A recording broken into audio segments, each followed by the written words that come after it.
Greetings to one and all, it's your old buddy Jay here, coming at you with another episode of Countermeasures Game Changer. This week I am going to take a look at Cyberpunk 2077, but it's not actually a review, it is just taking a look at the unboxing of the special edition which I purchased earlier this month. So basically this game's been coming under quite a lot of criticism recently for releasing in a slightly broken state, and I am planning on doing a sort of second part to my review in a few weeks' time with the two chaps who did the first part with me, the kind of preview part. So we'll go into more detail and more depth of the game at that point. So what I thought I would do for this one is just keep it nice and short. It is an unboxing of the limited special collector's edition, whatever you want to call it. I just filmed myself, as you can see, in the old Christmas themed front room, going through the unpacking of this quite interesting and very well put together limited edition collector's edition, special edition, whatever you want to call it. Basically, it is just the game with a whole load of other gumph and models and all those kind of bits and pieces. So I pre-ordered it because I figured, well, I'm really looking forward to playing this game, and I was anticipating it being very good. And I always like to, look at the design of these things, as well as what the gameplay is like and what the actual game is like. So I like all the kind of surrounding packaging and all the marketing and all the other bits and pieces that come along with it. Being a designer myself, it interests me just as much as it does actually playing the game. So I did fork out and get this edition, and I'm really pleased that I did. The only slight downside was that I didn't realise how big it was going to be. So I went to collect this earlier in December, and it was just absolutely massive. I mean, considering the game itself is like no bigger than your average kind of Blu-ray box set. All this other stuff that comes with it is just takes up. The packaging is slightly crazy.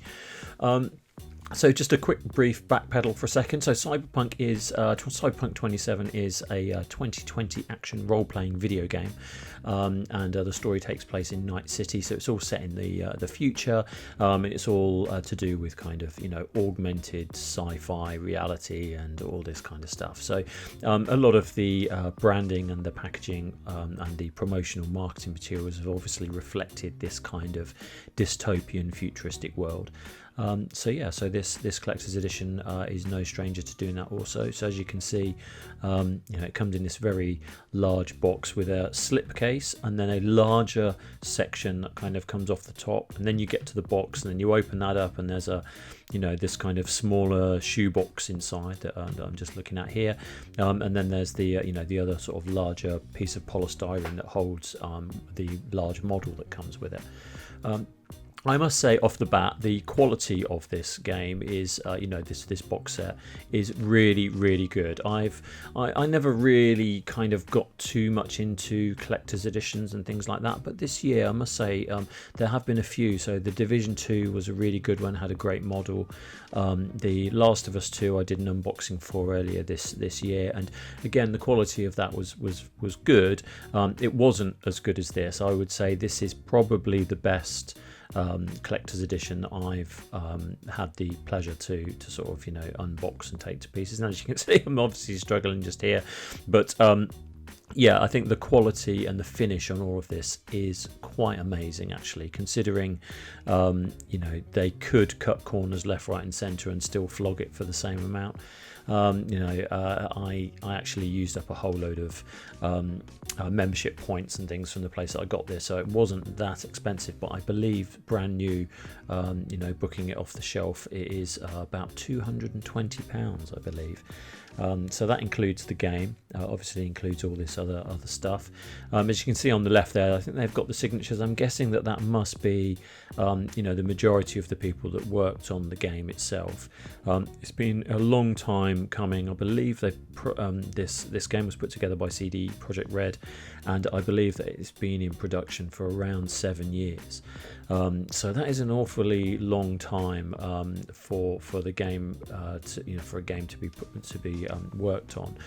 So you'd expect nothing but the best when it comes to this. Unfortunately, there have been some problems with the game itself. It's actually made national news, which is always a bad sign, because among gamers, there's always gaming news, and there's gaming websites you can go to, and there's Twitter and all that kind of stuff. So if you're into this kind of stuff, you're going to be exposed to a lot of that kind of chatter and the discourse that surrounds these kind of launches. But when it's actually on the BBC website, and when it's actually featuring on Sky News as one of their top stories, it's not going well. So basically what happened is they launched this game. The PC version of it seems to be pretty stable, with the odd sort of bugs which you'd expect from on a game that's got such a vast a big scope, and a kind of trying to do something different and really push the envelope of gaming. But the console versions haven't been as successful. They don't really work very well. There's game breaking elements, and now CD Projekt Red are kind of backpedaling and trying to sort of issue refunds to people. Sony have pulled the game from their store, and Xbox, I believe, are also offering refunds for those people that need it. So all in all, it's a bit of a shit show, to be honest. But they still made all the money. They sold like 8 million copies. People that have bought it and are invested in it now actually have their copies. Maybe they're going to stop playing it and wait until all the things are fixed. So they've still made their money, and that comes across in the quality of their work. They traditionally have always been an excellent studio. Their support through The Witcher 3 was their really big game that really took them to new heights. And when that came out, like all these games that kind of pushed the envelope, that also had problems, but over time they were fixed. There were various patches. They never stopped working on it. There was free DLC, there was paid DLC, there was all this extra gumph that goes along with it. And if you play The Witcher 3 now, it is one of the most amazing games that you can play on consoles or PC, in my opinion, because the quality of that game is still ongoing and still being supported. So I have no doubt that Cyberpunk will be fixed. I believe they just rushed the console versions out way too soon. But what they didn't rush is this box unboxing that I'm looking at here, the collector's edition here. So as you can see, I just went through some of the gumph that came with it, which was like a little evidence pack and some postcards, that just kind of emphasise, the kind of style and the world building that surrounds Cyberpunk. And I really like the art style of all of this. There's a lot of a lot of the kind of artwork and the branding and everything that surrounds this kind of world they're building is done really, really well. I believe the designers of the game were called, and now I'm going to butcher these names like I always do, Konrad Tomaszkiewicz and Michael Dabrowski and Paweł Sasko. They're the lead designers of this game, and the artists that obviously create a lot of these graphics to sort of go along and support these sort of bits that come along with it, but also assets within the game were Paweł Melekowicz and Katsura. I'm just going to call them by the first name. Paweł, Katsuna and Jacob. They did a really great job on the look and feel of all this stuff. Now, it is quite funny because the branding for this obviously has the extra sort of double hit yellow which goes on everything, and it's it's nice and vibrant. A lot of the emails and various apologies that they've had to send out recently have obviously also followed this branding style. So I feel slightly tainted whenever I see the yellow already, because I kind of feel it goes hand in hand with bad news at the moment. So I think that's probably something that is a little bit unfortunate, because I do really like it. Obviously, look, here's a whole load of design work that was done stickers that came along with the packaging, that obviously emphasises some of the branding that the logos and icons that feature within the game. And I'm not really fussed about those things usually, but actually these, I like a sticker as much as the next man, but I always kind of toss them aside or give them to the kids. These ones I selfishly kept for myself and plastered my laptop with them because I really like them, and actually thought that for any sticker that I've ever seen, it's pretty good quality. So moving on, there's obviously the key ring here, which is one of the cars that you can drive in Night City, which I guess is the kind of the protagonist of the game is a chap called V, and this car is one of the ones, I guess, one of the key ones that they're pushing as being his vehicle within the game. This thing weighs an absolute ton. So it's like the heaviest thing on earth, and I have actually stuck it on my keyring to kind of just see, I like it, and on one thing and another. I'm not a massive car enthusiast, but it's quite funky. It weighs an absolute ton. My keys are now so heavy, but I'm hanging in there. So then moving on, there's obviously your kind of traditional go-to pin badges. I've picked up a little bit of branding there again, custom die cut and powder coloured pin badges are always fun. They've done these ones really well. I've had some of them for various clients produced in the past, and the quality can be a little bit hit and miss. Sometimes there's a little bit of blurring of the colours if the production isn't that great, and these were absolutely spot on. So the colours and the divisions of those colours all were really nice and crisp. And again, I like the little packages you get those little things. Now, moving on to the next part, this is the art book. Now, on The Last of Us 2, they had an art book that was basically just, your standard, I've sent my photos off to photo box and this is what I got. You have the feeling that if you flick through that art book too many times, the pages will fall out. This feels like a proper off-the-shelf art book. It's all saddle stitched. The quality of the cover is really good. It's all hardback. And obviously, slight spoilers if you look too closely on some of these pages, there are characters and scenarios that you do come up against in the game. So obviously, to feature all of the art of old Powell, Katsina and Jacob, you really want to take some of this creativity and show it in its best light. And I really do think that this art book in particular is a good one. It's one that you could stick on your coffee table quite proudly, and there's no doubt someone's going to pick that up and take a look at it, because it has an intriguing, really nice design cover, and and it has some really great art now. Oh, off I go. Look, off I go to. I'm probably going to bugger around with the camera. Oh, there we go. Yep. So as if by magic, all the little bits have disappeared. So that was all of the sort of the key assets that came along with it. And now, that was all the veg. Now we get to the meat and potatoes.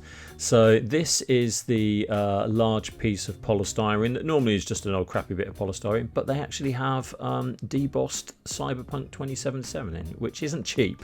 So the money has definitely been spent in getting these produced and doing them really well.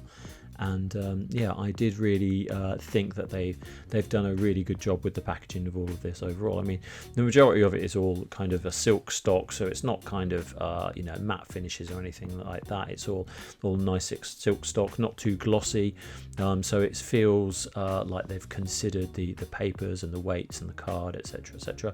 And then they've obviously got these. I'm assuming that they may well be water cut polystyrene boxes, but who knows? I'm sure on a day-to-day basis they certainly used to be for stuff that I've designed in the past, they'd be water cut.